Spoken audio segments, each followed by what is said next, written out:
বিসমিল্লাহির রহমানির রহিম। আসসালামু আলাইকুম প্রিয় ভাই বোনেরা। আজকে রেসিপিটা আমার দেখেন একবারে সাদা সিধে রেসিপি, বুঝছেন নি? বেশি কিছু করিয়েন না। এই রুই মাছ ভাজি করিয়ে একটা ভাজি করি লই। এখান দিয়ে আনলে রাখিয়া, বুঝছেন নি? 25টা কচুরা ভাজি করিয়ে রেখেছে। আর 25টা খাইলে শরীরে চোখের জুতি বাড়ে, বুঝছেন নি? ভিটামিন ভিটামিন এ 25টা দেখাইবে যেখানে 25টা করিয়ে তাই বা এগুলা বেশি খাওয়ার।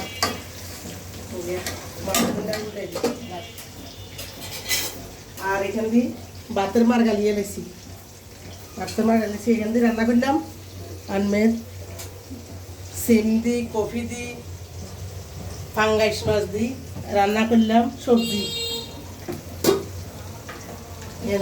রুই মাছ দিন বাজ হয়ে গেল।